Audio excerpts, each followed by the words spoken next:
welcome to the How to Market Your Horse Business podcast. My name is Denise Alvarez. I get the honor of hosting you here every episode. And before we jump into my interview with today's guest, I will briefly introduce myself just in case for new friends, and then we will dive right in, friends. Now, as I said, my name is Denise, and through my business, Storm Lily Marketing, I get to help dream-chasing horse business owners like yourself to see clearly through the marketing overwhelm so you can create a cohesive plan for your social media, your website, and your email marketing that will turn your online audience into your customers. Now, I do that specifically through one-on-one coaching, as well as website design and website copywriting and education, such as this podcast and some online learning resources as well. My heart truly is to help you be out in the barn or the arena, wherever you are with horses, doing what it is that you love to do. And so here on this podcast especially, you'll get a mix of step-by-step strategies, essential how-tos, and entrepreneurial mindset shifts that will help you not only see what's possible for your horse business, but I'm also here to guide you through that process so you can make it happen. Now, as I said, today we have a guest on the podcast that I can't wait for you to meet. Many of my podcast guests have had a mix of online and in-person elements of their business. Some have been online only, but so far, none of my guests have been focused, or none of my episodes even have been focused on brick-and-mortar businesses until today. Now, before we jump into that, brick and mortar, when I say that, I'm sure most of you know what I'm talking about, but essentially it's what they consider to be a traditional, quote unquote, business with a physical location where customers can visit to purchase products or services in person. And so some of you may have that mix, but it's not something that I've really talked about a lot here on the podcast. But I want to make sure you know, while the initial focus of this episode and my conversation with Amy was to talk about tips and strategies specifically for brick and mortar businesses, Amy is a wealth of knowledge. She's been doing this a long time, and her experience and her expertise led our conversation into a number of places where she is just giving you insight from a veteran business owner that you would be well served to listen to, whether you're online, physical store, or a mix. So who is Amy?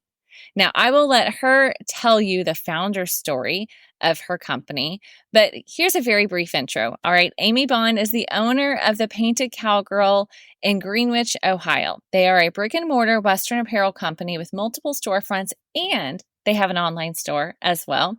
And she's had one of the few guests that I've had the pleasure to meet in person. And I always find that to be a treat. And I actually met her in person before we met on the podcast. So back in April of the time of this recording would be 2024 at Equine Fair in Ohio, I bought a few things at her booth, and it was literally my last stop on my way out the door on the last day. There's so many places to visit, and so I just hadn't really stopped there yet. But I did, and I was visiting with some of her team members and just asking them about their business, because that's what I do, and asking them about their actual store location, their time at Equine Fair. And they were telling me, oh, and Amy's here. She's actually the owner of the Painted Cowgirl. And so very quickly, I introduced myself, but I was truly on my way out the door. But they were so excited to introduce me to her. It just really left an impression. And so even at the time I said, I would love to have you on the podcast if you're up for it. I just have a good feeling about this. And so we made it happen. Now, in this episode, you are going to hear Amy's founder story of how she started the Painted Cowgirl 17 years ago. And you're going to learn so many lessons, including how to go from 800 square feet to 4 storefronts and 2 locations. You're going to learn how to trust team members with the brand that you built, how to make difficult decisions as a business owner, how to hire for your weaknesses so you can live in your sweet spot, how to cultivate a team culture that acts as your filter for hiring and firing team members. And yes, we did talk about even having to fire, which I know is so hard. We talked about how to survive COVID as a brick and mortar location. What did that look like for them? How do you manage inventory despite trends that come and go? And how do you thrive as a local business amidst the rise of the big box stores? You guys, this was such a great conversation. I know I usually tell you to get your notepads handy, and I do think you should.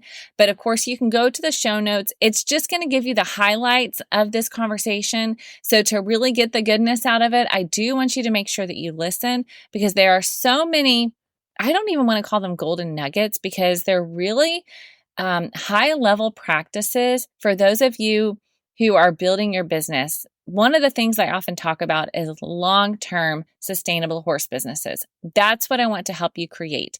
We're not in it for the quick win, right? I want you to be able to do what you love to do for the long term. And that's why I think the wisdom that you're going to gain from this conversation with Amy is so essential, because I want you to pick up things that are going to help you not just put into practice today, but they're going to help you build a business that will be around for the long term. All right, without further ado, friends, here is my conversation with Amy Bond.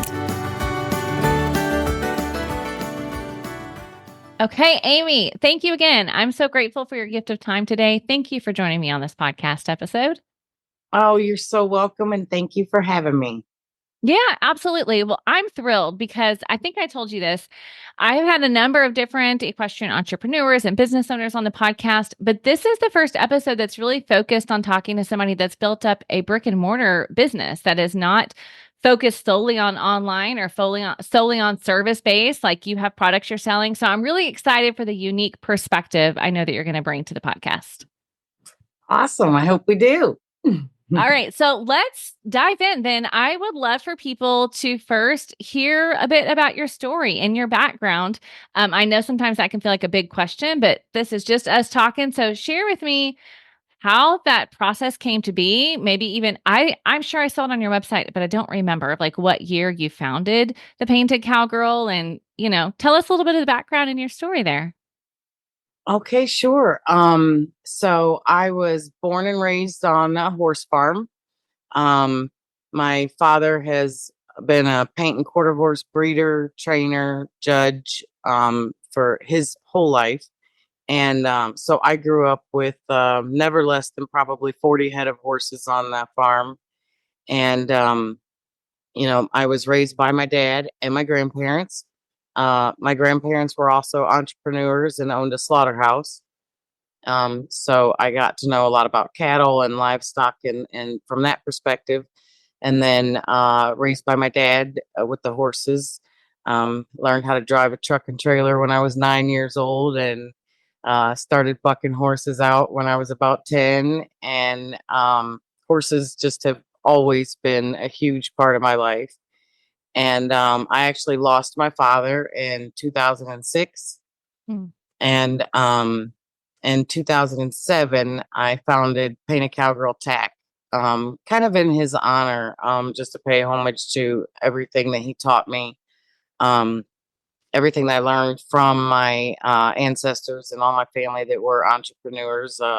And never did enjoy the workforce and working for someone else and putting so much energy into somebody else's business. So I decided, I just need to do this for myself. And so in 2007, I was very passionate about used saddles. I love to buy used saddles and fix them up, bring them back to life, and resell them. And so that's when I first opened Painted Cowgirl. I probably had 50 used saddles at all times and everything for the horse, nothing for the rider. We sold feed and bedding and every kind of stable supply and everything you needed, just good working tack. We didn't have anything in the area. You had to drive all the way to Columbus or Cleveland. And even then, when you got there, it was mostly geared towards show. And, all of us don't have a need, for that equipment, but we need good equipment for horses. So I said, I'm just going to open a tack shop. So I opened it on my farm. And within just a couple of years, I could see that it was going to be a little bit more than a hobby. We just had so much traffic and it was so well received. And And people started calling, asking for boots. Do you sell boots? And I said, well, maybe I should sell boots. And so, we started to add in and grow. It's been a continual growing thing. I think it was originally 800 square feet. Um, and, it just, every time I saw a need to add more, we added another category, and it just kept blossoming on the farm to the point where I said, maybe I better find a storefront and, you know, kind of take it to the next level. And so the little town of Greenwich was just 2.5 miles north of where I lived. And it happened to be that my dad had a saddle shop in that town when I was a little girl. And I said, I should just move it to Greenwich, to where, he did that back when I was a kid. And that's when we moved up to Greenwich with our first storefront, and added in lots of boots and started adding jeans and all that, and it just continued to grow, and people came from everywhere, and we just continued to add categories until now. Today we have 4 storefronts in Greenwich. um, we have a fifth one that is not remodeled yet, and we don't know what we're going to do with that one. But that building is actually the building that my dad's saddle shop was in when I Oh, was a little that's so girl. cool. So we absolutely have to come up with something fun to do in there. But yeah, that's been the story and how it all got going and how it developed. Okay, that's so cool. And honestly, I'm sure there are so many bits and pieces in there that we can pull out that you have been like, and it wasn't all butterflies and roses and rainbows at this point. And these are the things that I learned. But from the outside, I will tell you, like I've been on your website. We met at Equine Affair. So I saw your products there, and I've watched on your social. Like, you're doing really a fabulous job. And you've obviously built up a great team along the way as well. So of course, there are things that you've done over time that I know are going to apply to service-based businesses. But I also know that having a product-based business with a actually multiple physical locations, has its own unique challenges. Tell us about some of those. Give us the skinny on some of those, and for the purpose of, like, what have you learned through that process? Oh, it's been quite a learning experience. It terrified me. It excited me and terrified me, the growth of Painted Cowgirl, because customer service has always been, the heart of Painted Cowgirl. I it's a huge turnoff to me to go somewhere and spend your money, and people don't appreciate the fact that you chose there to shop when you have so many choices. So customer service was such a huge thing to me that I started to get scared as it grew. Like, oh, I'm not going to be able to take care of each and every customer. And I knew all of my customers' names. I often knew their horse's name. I knew their kids. I knew what animals their kids showed. So it was very difficult for me to learn to let that go and bring in and build the team, and have people that I could trust with those folks that have been with me and come to know Painted Cowgirl as a customer service oriented oriented store.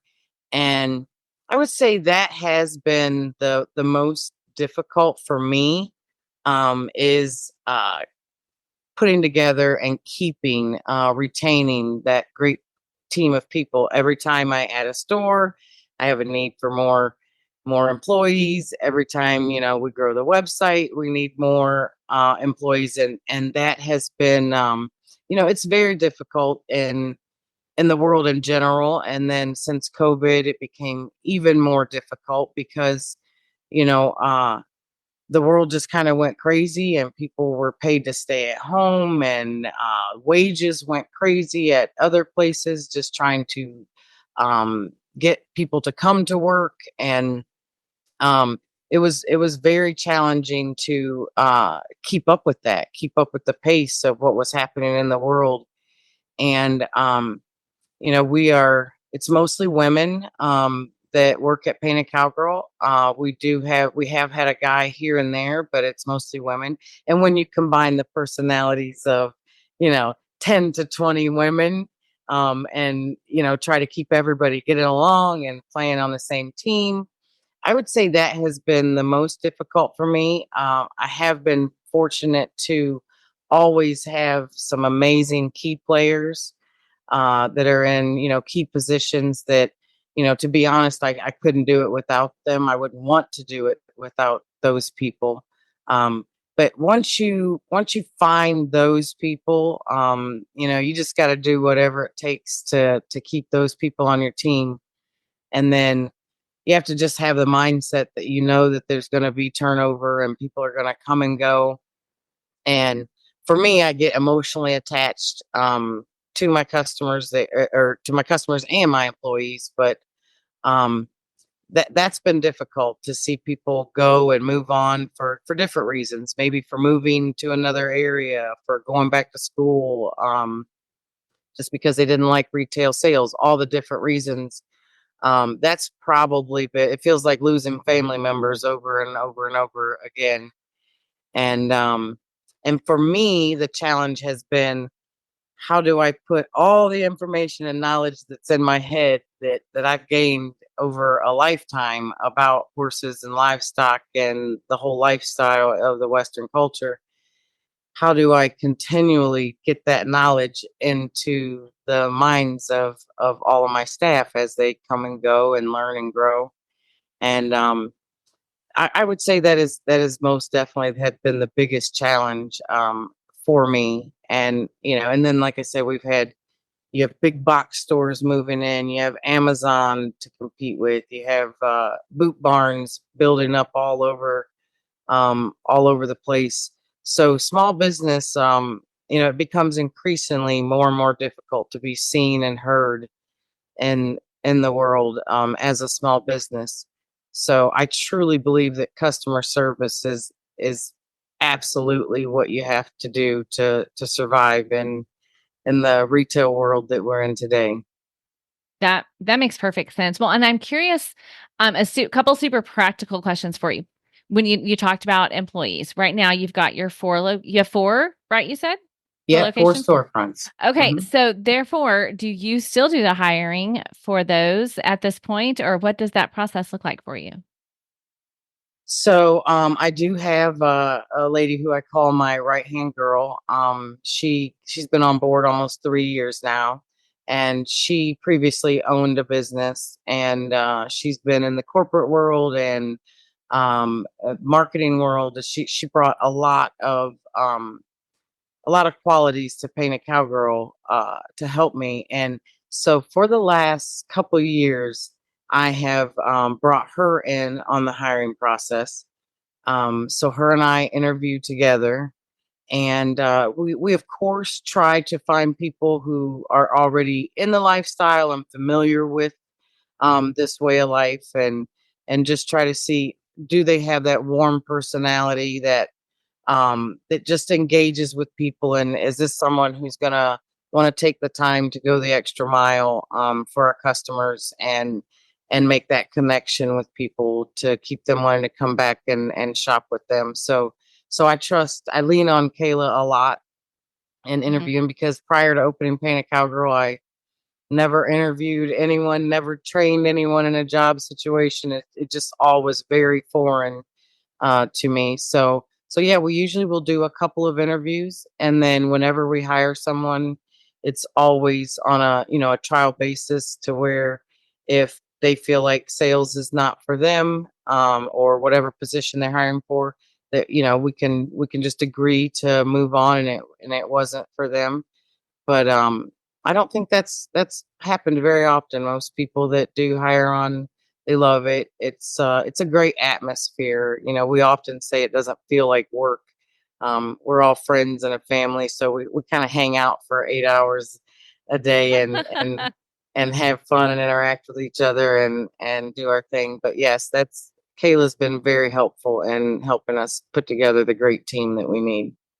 Oh, okay. That's wonderful to have that asset. Well, and that was going to be part of my next question too, was like the filter that you have for building a team, because even service-based business owners, like as you grow and decide to add on team members, that can be, like you said, a challenge of its own. And for some people, they're going, look, I'm good with horses. I'm a horse trainer, but then I have to bring people in my barn to do the extra stuff, right? And then you have to hire people and they're like, I don't know how to hire. Like you said, interviewing or, deciding what is or is not a good team member, or when it's not a good fit, how to make those decisions. And somebody that has a corporate background probably has processes in place, that can bring that in and bring it to you, because otherwise you're just it's very haphazard from others that I've talked to anyway. So I'm sure she's brought in some processes that have kind of helped to streamline that for you. Just guessing. Oh, yes, absolutely, absolutely. And they say that you're only as good as your team, and there's no truer statement. I mean, I get a lot of credit for everything that I've done at Painted Cowgirl, but it has truly been a team effort of the ladies and gentlemen now that come together with me, and it's great to find people. I believe in putting people where they shine. Um, so a person might have been hired for sales, but then I find, oh wow, this is a super super good photographer. She's very creative. She puts outfits together. She's a great merchandiser. um so we definitely put people at Painted Cowgirl where they shine, and now we have a person who does, it's actually my daughter, who I never knew until a few years ago that she is just an absolute artist in so many ways. She's a phenomenal photographer. She just naturally kills it with social media, and she's a sponge. She learns all that stuff so quickly. So that's, she's been given that position solely. She's also does custom hats and does artwork on Western hats for our customers. And then I found Faith has managed corporate stores for years, and we brought her on. She's our shipping manager. She handles every single customer inquiry, email, problem with shipping. She inspects every order that goes out from our online store. She follows up with any trouble. Like, she just naturally took the job, and I don't have to worry about it at all anymore. I probably wouldn't even know how to go over there and do that job anymore because I have leaned on her. And that was very difficult for me to give up, like find somebody I could trust enough to step away and know that customers were going to receive the right order and on time. And then I found a payables person, had to turn that over. And but once you find those people that you put that you can trust in those positions, it's a game changer, and it's really what allows you to grow and go to the next level. And I'm super thankful to just have been able to find those key people to allow me to keep buying and shopping. To do the things you're good at. Yes. And so, okay, I'm curious about this. And you could say, no, Denise, I've just been very fortunate. But do you feel like there were specific things you looked for, or specific things that you did to help you land those right people? Because I've talked to other business owners who are entrepreneurs who have the same issue. That's like, I'm trying to find somebody. I've even had that issue, just trying to find a virtual assistant, somebody that cares about quality the same level that I do, is not just going to copy paste, but really is going to actually make sure it's in there correctly. How, if you have any tips, do you find that person that cares? They're never going to, here's the reality. Actually, I would guess they're never going to care the same amount as you do, because at the end of the day, it rises and falls on your name. They can walk out at any time, like that is, so they're never going to care the same level that you do, but to at least care about excellence and to have, like, I feel like your people, the ones that I met at Equine Affair, and I know some of them don't even work at your stores. Like, they were just there to help the event. The one girl I talked to. So they're obviously invested in you and what you're doing, and therefore, like, they're in it to win it. How did you build that? So actually, those ladies that don't work at my store, they are part-time. They help us out all the time for special events and everything. And I've known them both for most of my life. So I would say that over the years, many of the people who have come on as staff members have been people that I already had in my life. And so I knew their character. I knew their work ethic. I knew their families. I knew what they did for a living. I knew their horse knowledge. So many of my employees have come from my actual personal life and brought on. When hiring, we've tried every outlet imaginable and trying to go out into the job market and find people. And it is man, I wish I had like a great secret tip. When they say you have to hire maybe 100 people to find one, that is literally no exaggeration. Since we grew and my store grew in kind of a short period of time, it grew quite a bit. We have gone through so many people to try to land these great people. It's not going to happen out of the blue. They're not going to just fall in your lap. You have to just continually search, and for me the most difficult thing is when I do have to tell that person, I'm sorry, but it's just, it's just not the right fit. Letting someone go will forever be the most difficult thing in being an employer. That I wish I could hire an HR person just to do that. Uh-huh. um, but you have to trust your instincts. You have to have someone in there that can read people well, because we all know people interview and show their best face. And I've had people, some of the best interviewers were some of the worst employees, and at the same time some of the most questionable interviews, but something about this person ended up being, wow, how did I ever do this without them? um and that's the thing. You just have to be patient and know that you might have to go through 20 people to find one that sticks. And it just takes a massive amount of understanding and reading people, and knowing that if it's just not the right fit, you got to move on and keep looking. And nobody wants to do that. It's counterproductive in business. um, but it's also a complete necessity and something that you have to do to be successful. Yeah. Okay. That's so good. All right. I want to shift us a little bit because I want to talk specifically about this idea of having a brick and mortar because it is its own monster. And I've not experienced that. And I really admire you that you've done that and you've grown it too. And um, I would love to know, like, okay, I'm going to give you a two-part. Okay. Number Okay. one, what you think the catalyst for growth was for you guys. And then number two, how you go about selecting your locations. You have 4 storefronts in the same town. Yes. Um, so I'm curious to hear about that. But first, I'm curious about what do you think was that you've talked about it more than once? Like you had a lot of growth in a short amount of time. What do you think was behind that? Facebook. Yeah? Yes. Okay. Tell me how. Facebook was an outlet. So when I was growing, um, I didn't have a huge advertising budget. I didn't take a paycheck or make a dime in this business for the first 5 years. Every dime was reinvested and put back into the business. And I counted on training horses, selling horses, and doing other things to feed my family, and just reinvested.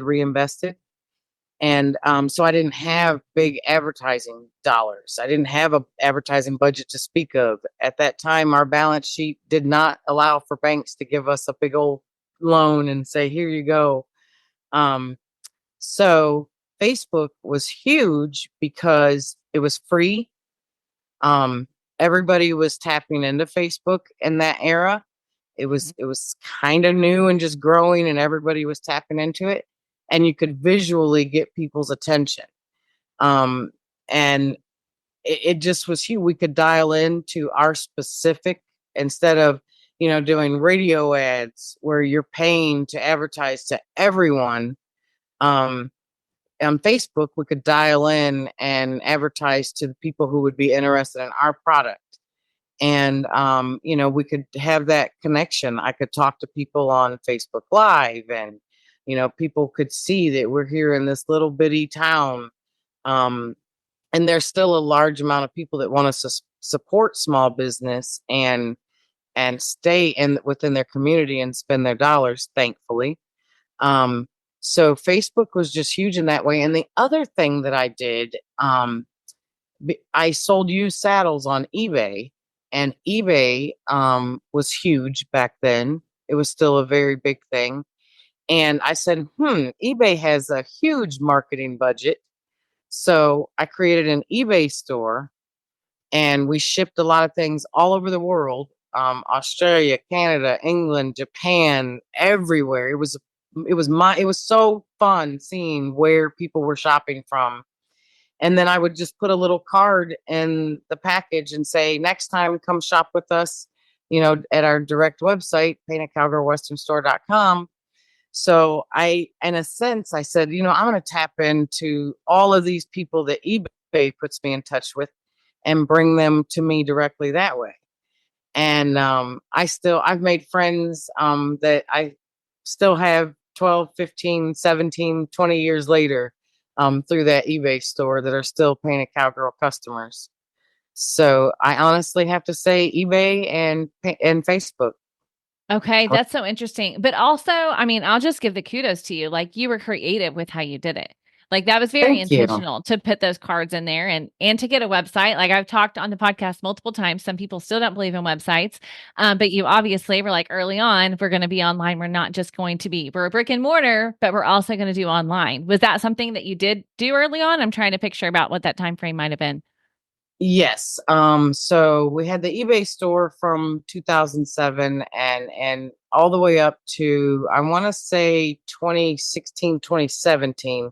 We still had a little bit of stuff on eBay just because I couldn't cut the cord yet.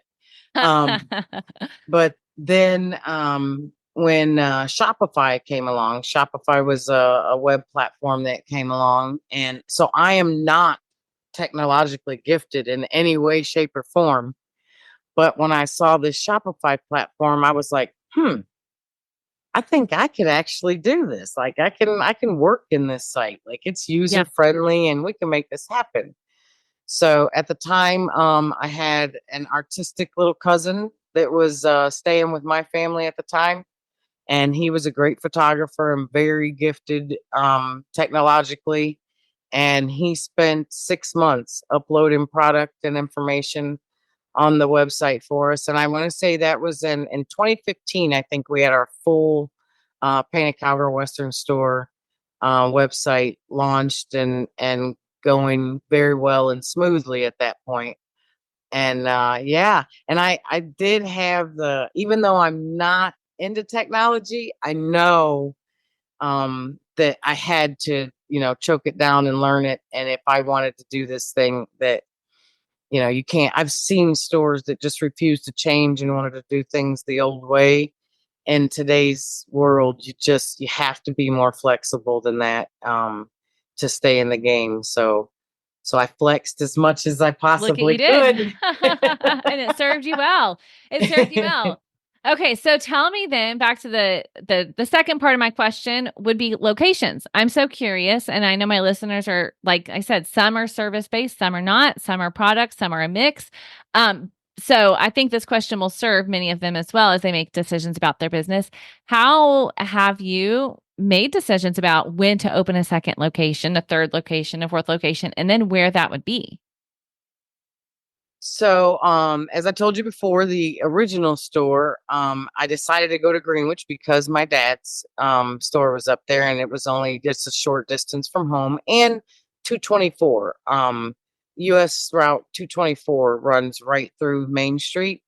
And even though it's a very small little village that people don't frequent, they don't come to Greenwich there's nothing else in Greenwich hardly, but a really cool ice cream shop and Painted Cowgirl. But US 224, you can't count the traffic that goes down that highway in a day, and it's a cut through to get to many different states. So I figured I'll be 20 minutes from everybody. It was kind of a central location. So I did have more than just an emotional thing in that decision. And I thought it would just be easy access for all the surrounding towns that didn't have anywhere to shop. And the other key part was in this little small town that had kind of been forgotten and the buildings let go. The buildings were cheap. The buildings were very expensive, and I knew I didn't want to have, $8,000 a month overhead to hang myself and to worry about every month. I knew I wanted to keep letting the business grow organically and not get ahead of myself there. So they were inexpensive buildings, and I'm not afraid to work. I have remodeled every single one of the buildings, just a little bit at a time. My ex-husband was essential in that. I have to give him props for he could practically build a home from the ground up, and he was essential in helping me remodel and make all of the buildings look good as we bought them for very menial amounts. And I loved restoring this little town that I grew up in, instead of watching these beautiful buildings just fall to the ground. I'm very passionate about restoring these beautiful buildings. And then as we ran out of room, and I told you I like to shop, so I would forget about how much square footage I had when I would be at a market, and I just shopped like I had a super Walmart size building to bring it home to. And it seemed like I don't know, there was something else at play other than just me making decisions. Just as we were completely out of room and we knew 2 semi loads of stuff was coming in the next couple weeks, the lady across the street who had an antique store came over and decided, I'm ready to retire. Do you want to buy my building? And yes, yes, we do. And so another building was bought, and we moved into that, made it the main store, used the original store just as storage until all of a sudden we carried so much kids stuff. It's like, we better make a kids store. We better give them their own little area. So the original store became the kids store so that we could carry out. I think we have probably the largest kids selection of Western clothing in any store anywhere. That's awesome. And then as we ran out of room there, the building that was actually right beside what is our main store now, which had been sitting empty for like 12 years. I get a message one night about 10 o'clock at night from the lady that owned that building. Hey, would you want to buy my building that is beside, your this and that? She's like, we aren't doing anything with it. And I was like, yes. So did you have a vision for it when you said yes? I You did. okay. Yeah. I wanted a hat store so bad. Okay. Our Western hats, just the display for them, it just did them no justice. Trying to fit them in with the several hundred styles of boots and everything else, they just kind of got lost. So this building that she was selling was just a small building, long, narrow building. There's about 10 feet between that building and our main store. My ex-husband cut holes in both the buildings, attached them together with a super cool tunnel. So now That you is can so walk cool. kind of a horseshoe shape now. So you can leave the main store right through this really cool tunnel that's filled with gorgeous purses and wallets. And then you enter our hat store, which is full of all of our belts, accessories, hats, purses, wallets, and that. And that vision just really came together. It was another building that was in horrible shape. I think we had 3 months of lots of work getting it together, but it just turned out absolutely beautiful. And you can stand in the center of the hat store and look at 250 styles of Western hats. And it's a really cool environment to stand in. And a lot of people are overwhelmed, like, oh my God, I've never seen so many hats. Uh-huh. But yeah, so then once again we ran out of room for the work boots. My men have always complained. They say that I have more stuff in there for women than men, which is not true, guys. But it just looked that way, the way the buildings were laid out. And we had all the workwear crammed kind of into the Western. So the gentleman who was selling what is now our kids store, approached me and said, hey, you want to buy another building? And he was just ready to retire and move away. And so I bought another building. We moved the kids store into that building and turned the kids store, which was the original Painted Cowgirl in Greenwich, Uh-huh. into our workwear store. Okay. which is now full of a couple hundred styles of work boots and work jeans and coveralls and gloves and all that stuff. So now the guys have almost that entire store of inventory plus half of the main store with the Western gear. So it's just been, as we run out of space and grow the SKUs and bring in more inventory, buildings come available. I love that. Magically. Well, yeah, magically, quote unquote. I will say, quote unquote, magically. There's a higher purpose. I love that. Okay, all right. This is so good. All right, I'm making notes because I'm like, okay, then I have a question about this, and then I want to hear her talk about this, because you are a wealth of knowledge, and I love it. So, okay, as we're talking locations, I know you and I had talked because not long after we met at Equine Affair, you had shared on social that you were going to be closing because you also had another, in addition to these 4 storefronts we're talking about, you had another location. It was in a different town, right? Am I getting Yes, it that was in right? Norwalk. Yes. Okay. And so at what point in that journey did you open one in a different town? So we started getting approached about opening another location in different towns, probably back in 2016. I had a few people reach out to me. Oh, I have a building in such and such a town, and we'd love for you to bring a Painted Cowgirl to our town. And I would just be like, oh no, this. If you have a scientist that can clone me, yeah, then we can Mm-hmm. talk. But no, I don't think this is something I can duplicate. And I didn't even entertain it. And then there were a couple gentlemen in the town of Norwalk, one being the mayor of Norwalk, who is a very charming and persistent fella, um, who continually reached out to me, and he's like, please bring a Painted Cowgirl to Norwalk. Norwalk was doing a lot for their community in the downtown, trying to get people to stay in Norwalk and not move away to, other bigger cities, and just really doing a lot to revive their downtown. And they said, we want to paint a cowgirl here. People will come and see our great town to come and shop at your store. And while I was flattered, I still was not entertaining it as a real idea. And he said, well, I'm not going to give up. And he didn't give up. He persisted for 3 years. He sent realtors to show me buildings. He sent citizens of the town to tell me, bring Painted Cowgirl. He visited. He was a great customer at the store. He just kept on going. And then um, he said, well, what about if I have an investor that will buy a building in town if you will put your store in it. And it happened to be a building that is one of the most gorgeous 7,500 square feet I've ever stood in, built in like 1910, and it's 3 levels with big, huge 20-foot ceilings and just gorgeous character and architecture. And that got me. That got me. And I said, well, they offered me an incredible deal and said, we really want you in our town. And my ex-husband, who was my husband at the time, he was on board, and he said, I'll manage one and you manage the other one. He had been working with Okay. me in the stores for a few years at that point.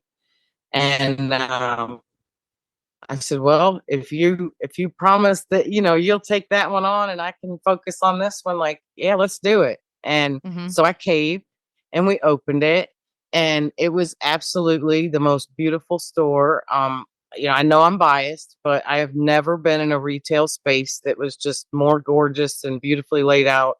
I had a team of people up there that were just some of the most remarkable merchandisers ever, and they made it even more beautiful than I could envision. And the town of Norwalk was super welcoming.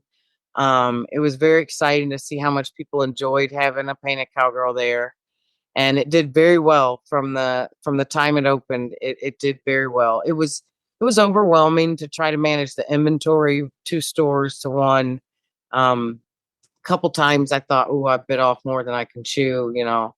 Um, when am I going to have a slowdown here? And my inventory manager, Kayla, was having to work a lot harder than she had to with the one store. So although it had its challenges, it was going really well. And then at the beginning of last year, my husband and I, my husband of 13 years and I, we actually split up. And so all of a sudden, both stores were on me exclusively. And I did the best I could I hung in there for a year and a half and I kept both of them going. But what happens when you have too many irons in the fire is you start to lack. You don't take as good a care of both as when you can focus on one. And the staffing, trying to get someone up there to take, just complete charge of the place and make sure that the customer service stayed what it should be, what Painted Cowgirl was built on. Um, it was very hard to do. I went through a lot of employee changes, a lot of staffing changes, and that is again the most stressful part of this all to me. And then so a couple months ago, it was just one of those weeks where the universe was just throwing signs at me that you got to make a change, for your health, for your sanity, to be able to still love what you do. You got to make a difficult decision here. So very sadly, probably one of the most difficult decisions I've ever made. I decided to close that location and bring it back to Greenwich, where I built it all, and just focus on making the 4 storefronts in Greenwich, maybe a 5th in the future. Uh, the best that they can be with the staff that I have, that I know I can count on, that I know is going to deliver that service, that I know I can go on vacation and they're going to take care of things. I know I can be on this podcast for a bit with you and know that they're holding things down, and just to not have those worries. So I did. I am no longer, managing the Norwalk store. It is in the process of being liquidated now by a third party business that I contacted. And here within a couple months, it'll be back to just being the Painted Cowgirl of Greenwich. Okay. Well, Amy, thank you, first of all, for even being willing to share that part of your story, because it's still very raw. Like, you're like, we're still in this process. But I Yes. had asked you ahead of time, like, is it okay if I ask you about that? Because I know that those who are listening are entrepreneurs who are having similar struggles, where you're different seasons of life, you have to make decisions that are hard. And that sometimes it's because you did something and you thought it was going to work and it doesn't work. But sometimes in your case, like, it was actually working well until a different season of life came. It's not, and you had to make a hard decision. So, first of all, I admire you. I encourage you. I applaud you for making those brave decisions and taking care of yourself in the process. Because as a business owner, we all know, like, the way that you take care of yourself is going to impact the way you lead your business, the way you lead your people, and it's going to impact you on the long term. Like, we want to build sustainable businesses, and we also want to have a sustainable, healthy life ourselves too. So I just want to applaud you and encourage you in that. And for those listening, to be able to step into those brave moments as well, and to choose your health, to choose your sanity, to choose your rest, to choose your people, that it will serve you in the long term, and you'll benefit that in the long term, even though it's super, super hard. Thank you so much. I truly appreciate that. Yes, it is. It is definitely hard. And again, like I said, you do have to be willing to go to the next page of the playbook. Um, when things don't work out, they often don't work out how you see them. You do your best to guess and analyze and predict what's going to happen, but we never know. We never know what's coming tomorrow. But you just got to be willing to roll with the punches and go to that next page in the playbook. And thankfully, I am gifted with that ability to pick myself up. I've been fell to pieces a few times in life, but somehow I'm able to pick it up and put it back together and keep going. And that's what we all got to do, in the end. And yeah, I want to still be that happy person that loves going into work and loves seeing, faces and talking to customers and answering the phone and chatting with people and answering emails. I want to still love what I do. And it just, it was a difficult decision, but I already feel like it was the right one. And I wanted to be an open book about that because, my customers are a little confused right now. They don't know, what's happening. And I hate that, I hate causing them any confusion. I hate giving them the Norwalk location and then having to take it back away. Um, I think about a lot of people when I make a decision at Painted Cowgirl. And, I really genuinely want people to know why I made the decisions I did, and then just hope that they will continue to support us in the future. And just come a little bit further, drive a few more miles to Greenwich, and we'll take real good care of them. Yeah. Yeah.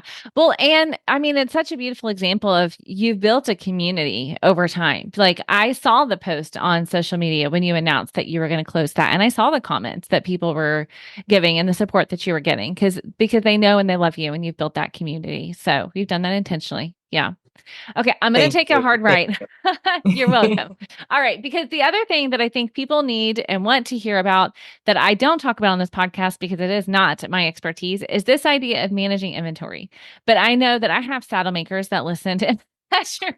Okay, those of you that are listening, you couldn't see the face she just gave me when I asked that question. But I know that people that are listening are managing their own like tack shops in their barn, or I have saddle makers, I do have photographers, but I have lots of different business owners that are listening to this podcast. And this idea of having a brick and mortar has its own unique challenges, one of which being managing inventory. Now, it's brick and mortar, and then you add in the online component, right? So then I'm sure that's a whole other thing to deal with. So there is no perfect system. I know that, but tell us like a couple of things maybe that you have learned or learned from. If you're like, we did this and it did not work, share with us some of the things you've learned about managing inventory well.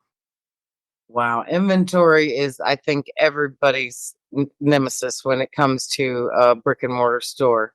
Um, I don't know. A lot of people may not know, but you have to purchase the type of inventory that I sell has to be purchased far in advance. Like right now, I have ordered my staple inventory that will be in the store through summer of 2025. It's already ordered and in the books. So my personal what I've learned from is that, first of all, you can't buy what you like, what you want to see, what you want to wear. You have to know your customer base. And in my case, I've got a really good idea of my Ohio customer base over the years. I listen. I stand on the sales floor and I listen. I listen to my customers. When I find someone I don't know anything about showing sheep.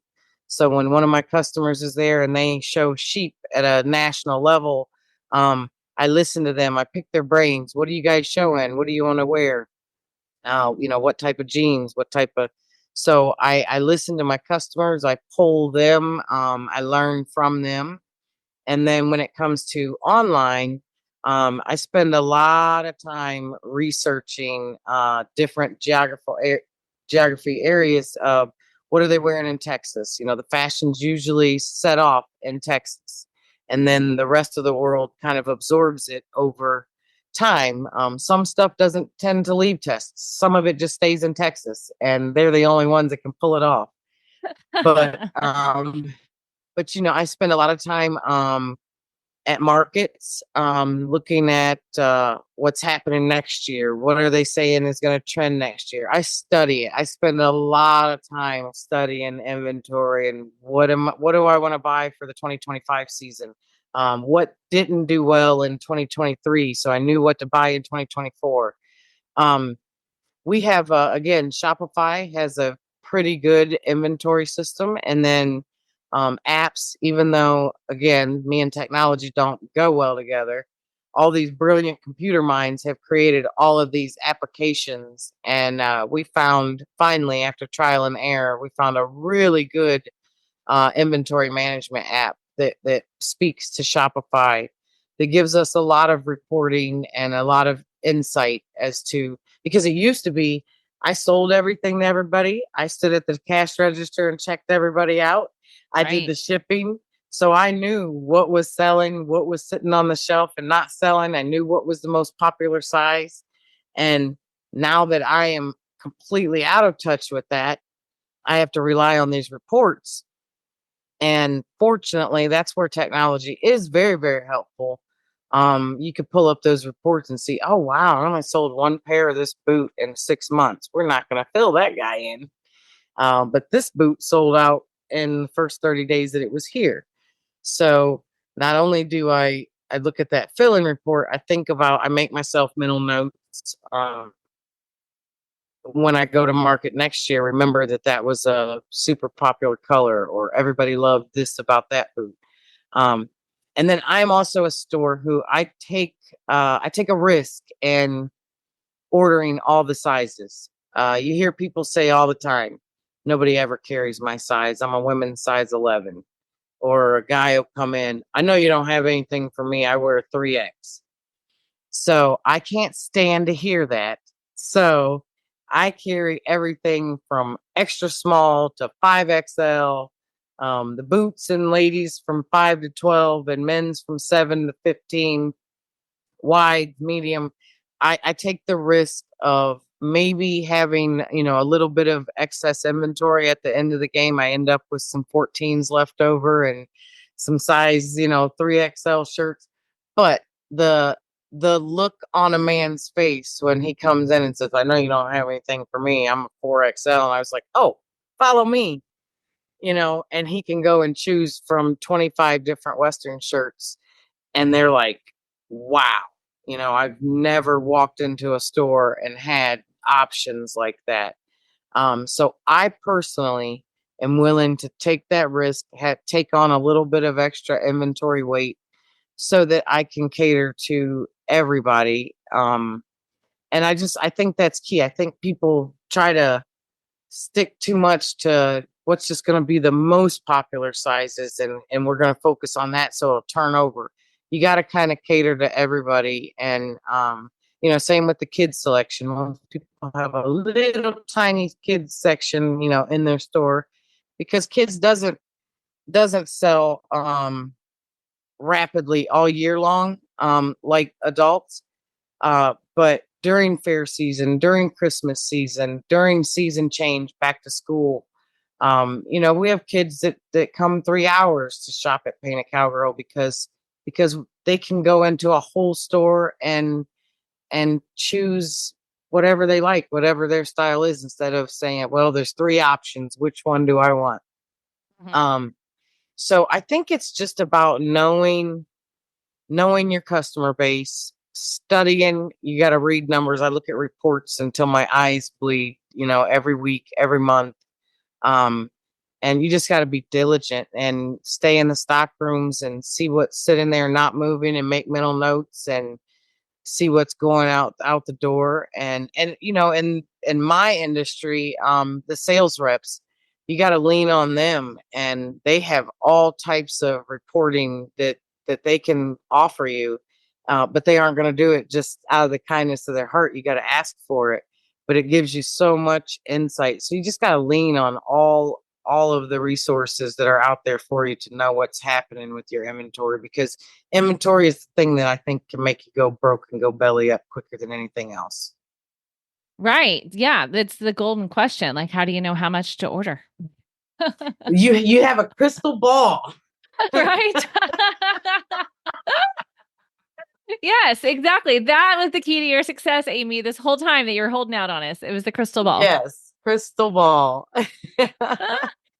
So So good. no, Okay. I have a tendency to overshop, if anything, because Uh-huh. and Kayla, the same lady I mentioned before that wears so many hats, she's also my voice of reason when I'm shopping.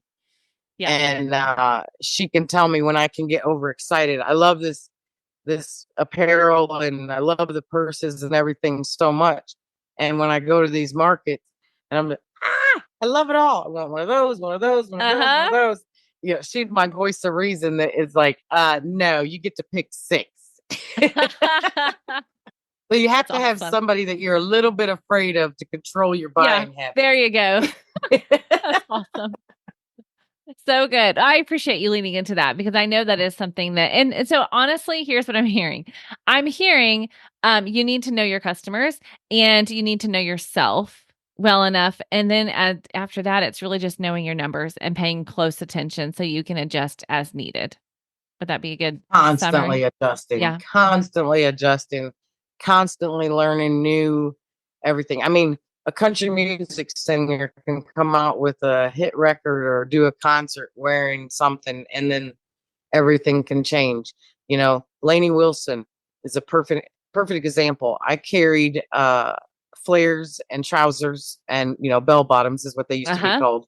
Yeah. Probably 4 years before anybody even heard Lainey Wilson's name. Um, but all of a sudden, when Lainey started wearing them, we needed 10 times more of them in the store than we Mhm. carried. So I fortunately I watched Yellowstone. I paid attention to what was happening. I knew I pay attention and I jump now. In the fashion Mhm. industry, you got to move quick. You got to be there first. Mhm. You don't have the luxury of time and waiting to make a decision. You got to decide: am I jumping on this or am I not? And Mhm. fortunately, just like the Hey Dude wave, I don't know how it was that the Western industry is what made those things blew up, but I listened to my customers and they were like, you got to get Hey Dudes in here. All the cow people are shopping in them. And at the time, I'm like, why are people showing cows in house slippers? You know, Yep. even though I personally couldn't understand it, I said, Yeah. let's do it. And I Yeah. invested, you know, hundreds of thousands of dollars in Hey Dudes. And and Hey Dudes kept us in business in 2020 through COVID. And Hey Dudes blew our business up in 2021 and 2022. Brought us a huge, massive Oh. new wave of customer base that would have never come into a Western store except Uh-huh. for a Hey Dude. And then they saw all the other cool stuff we carried. Yeah. And then I had my pulse on. I knew it was going to be a fad thing that would go up and go away. So I kept my pulse big time on the Hey Dude crave. And as soon as I saw it slacking off, as soon as Proc bought them and I knew it was going to go more toward a big box store thing, I pulled back. And thankfully I did, because a lot of small stores that I know that were huge Hey Dude people, they were very financially hurt by Oh, having a wow. bunch of Hey Dudes in stock when they lost their popularity just as quick as it was gained. So it's about timing, and you just gotta be diligent and make quick decisions and just trust yourself that you're making the right one. That's good. That's so good, Amy. Okay. Well, you have been such a gift. I appreciate it. I have Oh, thank one more you. question. I wasn't going to add this, but as you mentioned, then I'm like, yes, we are going to talk about this. We aren't so far from removed from COVID that people forget the impact of it. So tell us a little bit about that, because especially for brick and mortars, right? You who didn't have the foot traffic, you thankfully did have the online. Tell us a little bit about what that looked like for you and how you came out on the other side still shining. That was the scariest moment of my life. Mm, When I actually lived in a world that the government could tell me you have to close the doors to your business. That was, at the time, I think I had 17 people on payroll, and they depended on that job just as much as I did. And I was told I had to close my doors and I couldn't do business. And although I did not want to bring anyone harm, um, I was someone who made a decision that I was not going to let that happen to my business. Um, so I went to work. I talked to a handful of my employees that were of the same mind as myself. Uh, we made a pact that we would not be out and about in the world. We would be around each other and go home. And we came to work every day and we did Facebook Live sales. Facebook saved us again. yeah. Um, the myself and this group of women, every day we would assemble two groups, I'll call it, of inventory. That was so much work to put it all together. But then we would do, people were at home, stuck at home, bored with nothing to do. Most people were still getting paid or being paid to stay at home. And so we would have these auctions and let people bid and buy, and then we would ship it to them, or they could do front porch pickup of the item. and it was fun because we kept in contact with our customers. It gave them something to do, and we sold just enough stuff to continue to pay everybody and pay our bills, and keep us going for I forget how long we did that. I don't know why it doesn't it seemed like it was forever, but it probably Right. was a couple months. And then we were able to come back in and open the doors back up, selling work boots and everything. Um, but ironically, COVID somehow was very good for my business. We still offered customer service, and where people were free to come and shop there and try on clothing and receive friendly service.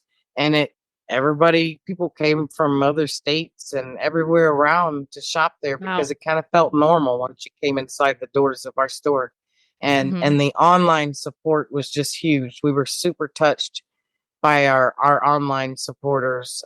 They wanted to see us survive it and be there on the other end of it, and they would just buy any little thing that they could to to just throw a couple dollars our way and keep us open. So it was interesting. It was very sad for me to watch several of my business owner friends struggle or lose their businesses Hmm. while we were doing good. But obviously, I was thankful that we did survive it. Yeah. Well, and again, kudos to you. Like, I know you don't give yourself very many kudos, so I'm here to do it for you.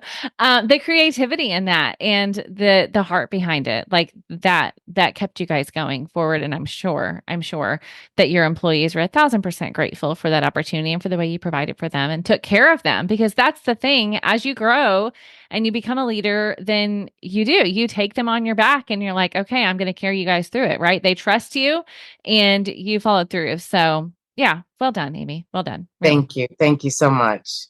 Yeah. Well, again, I'm so very grateful. I know I've asked you so many questions, but is there anything else that you're thinking, okay, if I was talking to equestrian entrepreneurs, horse business owners, this is the one thing I would want them to know about what I've learned about building this business? Wow. There's so many things, Right. there's Yes. so many things. I have learned so much over the years.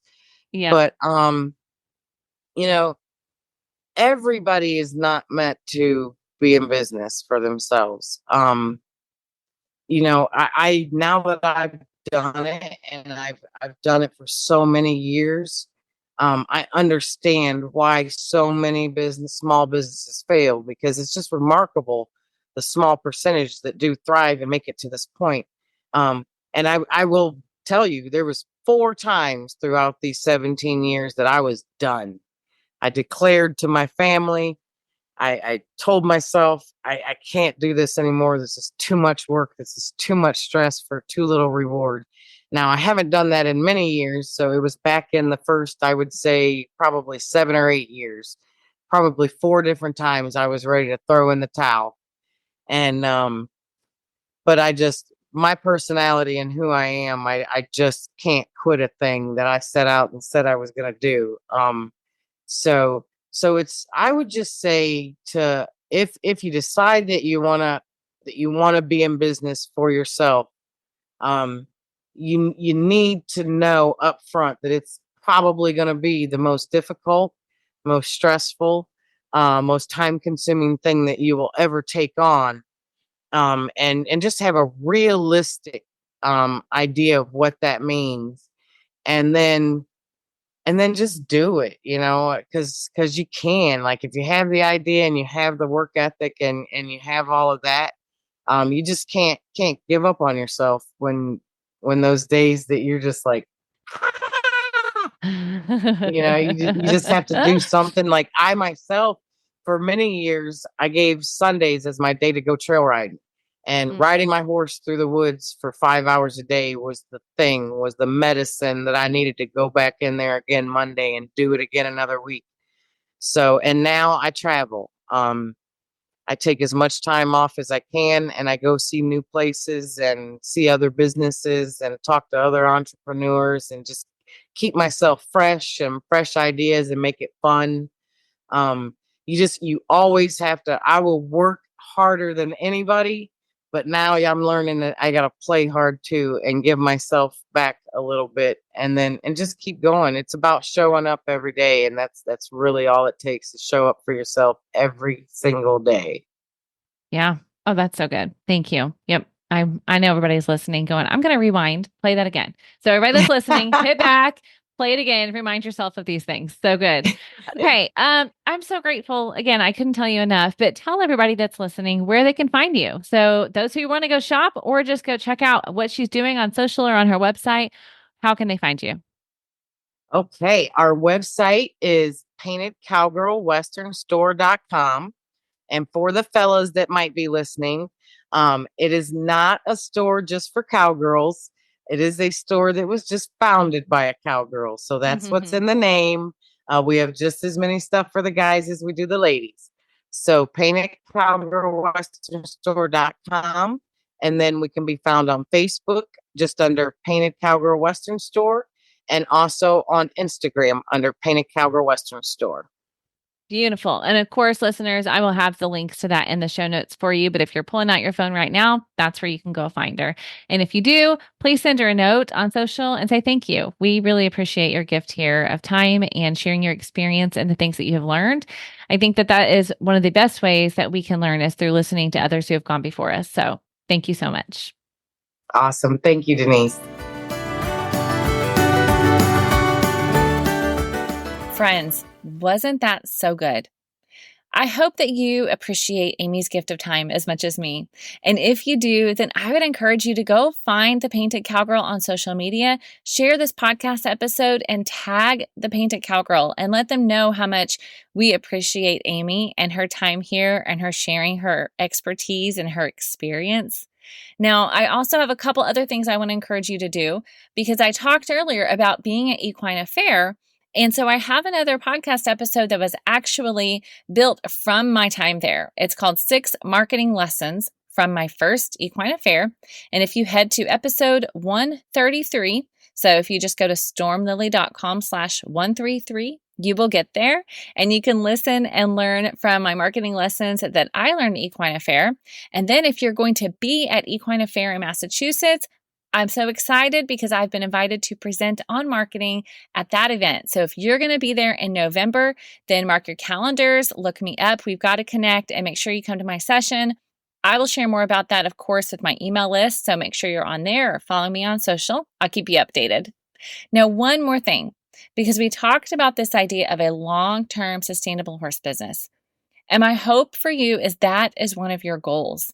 And if you don't have goals for your business, then let me encourage you. That's a great place to start when you're thinking about sustainability and what you want to do for the long term. I want you to set goals that go beyond 6 months to a year and go 5 years out and think about what that could look like. Now, if that's a completely new concept to you, you're saying, Denise, I'm open to trying goal setting, but every other thing that I've tried has not worked, then I would invite you to get my free goal setting cheat sheet. It's going to walk you through a simple framework to help you set goals that are going to help you to meet I'm saying goals too much there, aren't I? Let's try that again. All right. It's going to help you to set goals that you will stick to. It's going to help you set goals that actually matter to you and will be connected to your daily task, will be connected to the way you show up on social media. It will be connected to the way you present yourself online. When you invest in a website, it's all going to be coming back to the goals that you have set. And that's right there in my free cheat sheet. So if you just go to stormlily.com/goals, you can grab that at any time that you are listening to this episode. Or of course, if you want to head to the show notes for today's episode, just go to stormlily.com/140. You'll find all the things you need right there on the show notes, all the links. You'll find Amy and all of her Painted Cowgirl links as well. Friends, I'm so grateful that you are joining me here today on the podcast. I consider your listening to this episode a gift of time as well. I do not take it for granted. I hope that your time here spent with me is always helpful to you. I always want to encourage you to find that one thing you're going to take and begin applying in your horse business from this episode, because that's how you're going to take action that's going to make a difference and make an impact for your business. Continue to join me here, friends, because I've got some more new podcast guests lined up that I can't wait to introduce you to. Have an amazing day.